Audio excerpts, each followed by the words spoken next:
ఎర్రమంజిల్ సమీపంలో ఓ వాణిజ్య భవనంలో శుక్రవారం ఉదయం భారీ అగ్ని ప్రమాదం సంభవించింది. 6వ అంతస్తులో మంటలు చెలరేగడంతో అందులో నివసిస్తున్న కొంతమంది తప్పించుకొని బయటకు వచ్చి ఫైర్ సిబ్బందికి సమాచారం ఇచ్చారు. దీంతో సమాచారం అందుకున్న ఫైర్ సిబ్బంది సంఘటనా స్థలానికి చేరుకొని మంటలను అదుపులో తెచ్చే ప్రయత్నం చేశారు.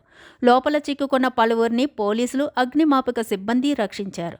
ఈ క్రమంలో పంజాగుట్ట ట్రాఫిక్ కానిస్టేబుల్ శ్రావణ్ కుమార్ పెను సాహసమే చేశారు. తన ప్రాణాలకు తెగించి ఓ కుటుంబాన్ని మంటల నుంచి కాపాడారు. ప్రమాదం జరిగి అరగంట దాటినా ఫైర్ ఇంజన్ చేరుకోకపోవడంతో మంటల్లో చిక్కుకున్న బాధితులను కాపాడేందుకు శ్రావణ్ ధైర్యం చేశారు. లోపలికి ప్రవేశించి చాకచక్యంగా ఓ కుటుంబాన్ని బయటకు తీసుకొచ్చారు. దీంతో కానిస్టేబుల్ను అక్కడ ఉన్న ప్రతి ఒక్కరూ అభినందించారు. పంజాగుట్ట లా అండ్ ఆర్డర్ పోలీసులు దశరథ రామరెడ్డి, సత్యనారాయణ అనే కానిస్టేబుల్ సైతం శ్రమించి బాధితులను కాపాడారు. డంబెళ్ల సాయంతో కిటికీలను పగలగొట్టి వారిని బయటకు తీసుకొచ్చారు.